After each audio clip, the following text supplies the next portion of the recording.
संपूर्ण महाराष्ट्रात एकाच लग्नाची चर्चा सुरू आहे, ते म्हणजे इंदुरीकर महाराजांच्या मुलीचं लग्न. 100 एकराचा मंडप, 3 लाख पाहुणे, मुख्यमंत्री, उपमुख्यमंत्री आणि अनेक दिग्गज मंत्र्यांची उपस्थिती. हे लग्न पार पडलं, पण लग्नाच्या दुसऱ्या दिवशीच एक असं सत्य उघडकीस आलंय की ज्याने महाराष्ट्र हादरलाय. लग्न होताच महाराज ढसाढसा रडले.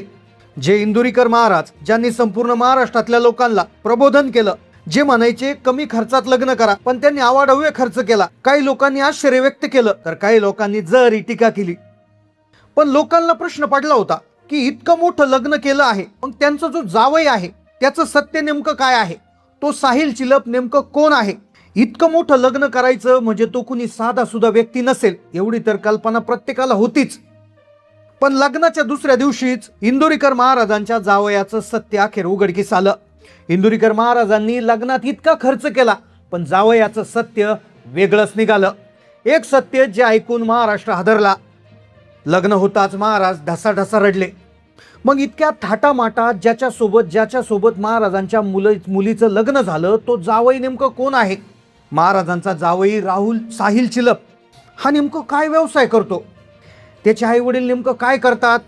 साहिल आणि ज्ञानेश्वरी हे एकत्र येण्यामागचं कारण काय आहे? त्यांची केमिस्ट्री कशी जुळली? आणि लग्नाच्या दुसऱ्या दिवशी असं काय सत्य उघडकीस आलं की ज्यामुळे सगळ्या महाराष्ट्रामध्ये चर्चा सुरू झाली? संपूर्ण महाराष्ट्राला धक्का बसेल अशी कोणती माहिती आज उघडकीस आली? चला जाणून घेऊया या संपूर्ण प्रकरणाचा सविस्तर रिपोर्ट. महाराष्ट्रात लग्न सराई सुरू आहे. अनेक लग्न प्रत्येक दिवशी शेकडो होत आहेत, पण एकाच लग्नाची चर्चा महाराष्ट्रात सुरू आहे. ते लग्न म्हणजे ज्ञानेश्वरी, जी इंदुरीकर महाराजांची यांची कन्या, आणि साहिल चिलप याचं लग्न. 10 ते 20 एकराचा मांडप आणि 100 एकरात पसरलेली पार्किंगची व्यवस्था, 3 लाखाहून जास्त जमलेली गर्दी आणि दिग्गज लोकांची उपस्थिती.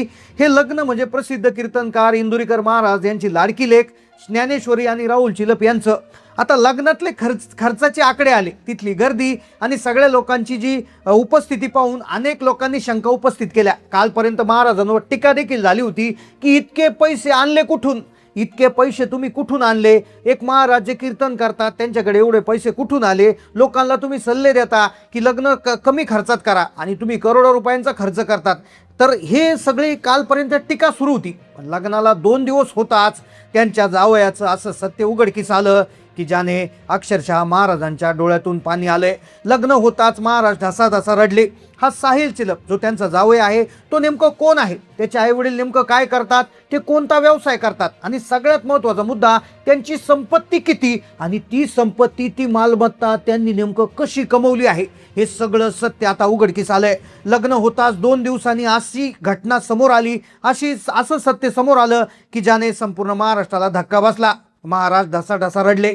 साहिल चिलप याची आजची जी श्रीमंती आहे, त्याची जी ओळख आहे, तर ती एक उद्योजक म्हणून आहे. तो सध्या एक उद्योजक आहे, त्याची कंपनी आहे, अशा प्रकारची माहिती प्रसार माध्यमामध्ये पसरली होती. साहिल चिलप एक सक्सेसफुल उद्योजक आहे आणि त्याच्यामुळे ज्ञानेश्वरी यांचं लग्न त्याच्याबरोबर झालं होतं, अशा प्रकारची माहिती आतापर्यंत माहिती होती. पण त्याच्या आईवडिलांचा जेव्हा इतिहास तपासला गेला, जेव्हा साहिलची हिस्ट्री तपासली गेली, तेव्हा जे समोर आलं त्याने महाराष्ट्राला धक्का बसला. लग्न होताच महाराज ढसाढसा रडले. ही परिस्थिती नेमकं काय आहे? 2 दिवसात असं काय सत्य उघडकीस आलं की ज्यामुळे संपूर्ण महाराष्ट्रामध्ये पुन्हा एकदा चर्चा सुरू झाली? खरं तर या कुटुंबाचा इतिहास जर पाहायला गेला तर हे कुटुंब सध्या मुंबईत वास्तवास असलं तरी त्यांची पाळंमुळं पुणे जिल्ह्यातील जुन्नर तालुक्यातील काटेडे गावात सापडली. तपास केल्याने ते असं सापडलं की ते मुंबईचे नाही आहेत, तर ते काटेडे गावचे आहेत. शिवनेरीच्या सावलीत एक साधंसं कुटुंब ते वाढलेलं आहे. सुरुवातीला ते शेतकरी होते. आता एक शेतकरी कुटुंब ज्यांचा इतका मोठा व्यवसाय कसा काय झाला, याचा तपास केल्यानंतर लक्षात आला की साहिलचे वडील सुनील विष्णू चिलप यांचा प्रवासही थक्क करणार होता. एकेकाळी या कुटुंबाची परिस्थिती अत्यंत हलाखीची. हाताला काम नव्हतं, पण डोळ्यात स्वप्न होते. आता साहिलचे वडील सुनील चिलप यांनी सुरुवातीच्या काळात ट्रान्सपोर्ट क्षेत्रात एक सामान्य कर्मचारी म्हणून नोकरी केली. 2003 साली त्यांचा प्रवास सुरू झाला. 2003 सालामध्ये ते फक्त काही रुपये खिशात घेऊन मुंबईच्या दिशेने निघाले होते. नवी मुंबईच्या धावपळीत त्यांनी एका ट्रक ड्रायव्हर सोबत काम केलं. लॉजिस्टिकचे बारकावे समजून घेतले. जेवण वेळेवर नसायचं, राहण्याची सोय नसायची, पण स्वतःचं काहीतरी उभं करण्याची जिद्द होती, ती त्यांना स्वस्त बसून देत नव्हती. साहिल चिलपचे वडील सुनील चिलप यांचा इतिहास देखील खूप थरारक होता. मुंबईत गेले, सगळं शिकत होते, परिस्थिती अत्यंत बेताची. एक एक रुपये जमा करून शून्यातून ट्रक घेतला, त्या ट्रकवर व्यवसाय चालू केला. पाहता पाहता 6 महिन्यात दुसरा ट्रक घेतला. आता इतक्या वेगानं ट्रक वाढत होते की कोणालाही संशय येत होता साहिल चिलपचं लग्न ज्ञानेश्वरी बरोबर झाले. पण आता सगळं सत्य बाहेर येणार होतं. 6 महिन्यात दुसरा ट्रक घेतला. आता ताफ्यात शेकडो कंटेनर उभे आहेत. ही केवळ प्रगती नाही तर एका मराठी माणसाने मुंबई सारख्या ठिकाणी परप्रांतीय लोकांची मक्तेदारीला दिलेली टक्कर होती. आता सुनील चिलप हे साहिल चिलप याचे वडील, साहिल चिलप हे इंदुरीकर महाराजांचे जावई. मग आता त्यांनी नेमकं काय केलं, मग नेमकं त्यांची मालमत्ता काय आणि इंदुरीकर महाराजांनी हे जावई कुठे सापडले, या कुटुंबाचं कुठे हे झालं, ज्ञानेश्वरी आणि साहिल यांचा संपर्क कुठे आला. आता अतिशय धक्कादायक माहिती आपण घेतोय.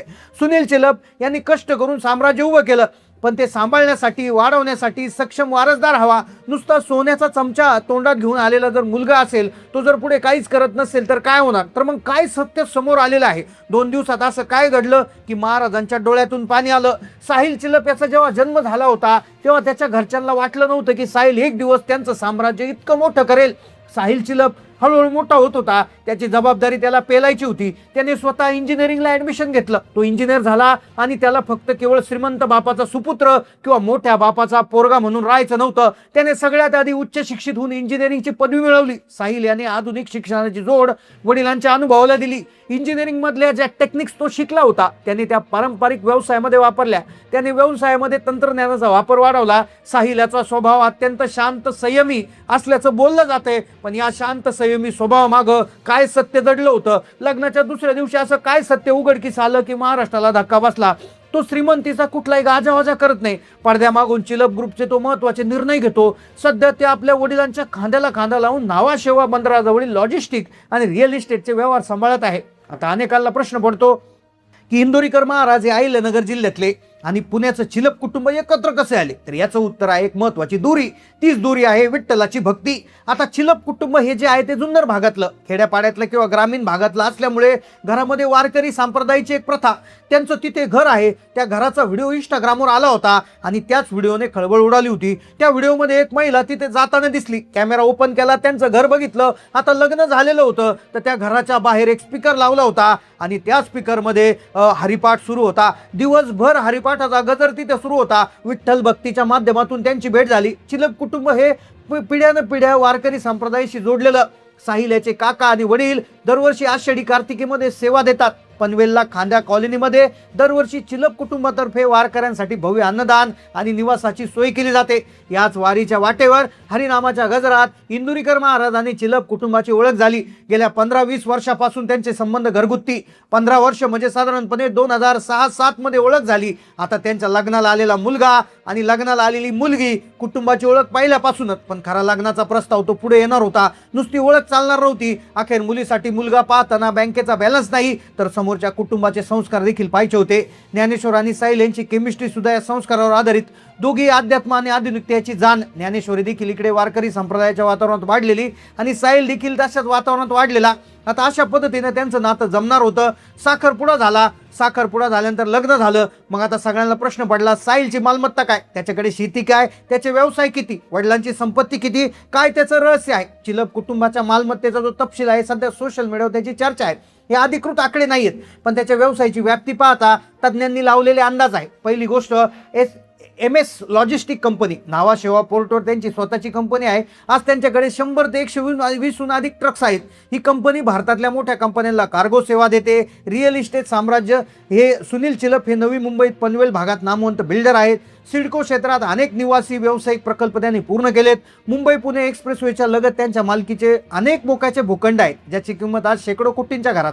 हायटेक शेती, जुन्नरमधील कातेडे येथील वडिलोपार्जित शेती, आधुनिक तंत्रज्ञानावर द्राक्ष आणि डाळिंबाची बाग त्यांनी फुलवली आहे. त्यांच्याकडे मर्सिडीज, ऑडी, फॉर्च्युनर सारख्या महागड्या गाड्यांची मालिका आहे. अलिक्षण बांगले, पनवेलच्या खांद्या कॉलनीमध्ये भव्य घर आणि जुन्नरच्या शिवनेरी किल्ल्यासमोर शिवनेरी व्ह्यू बंगला हा राजवाड्यासारखा त्यांचा आहे. असं सगळी संपत्ती मिळून 500 ते 700 कोटीच्या घरात त्यांचे साम्राज्य असण्याचं बोललं जात आहे.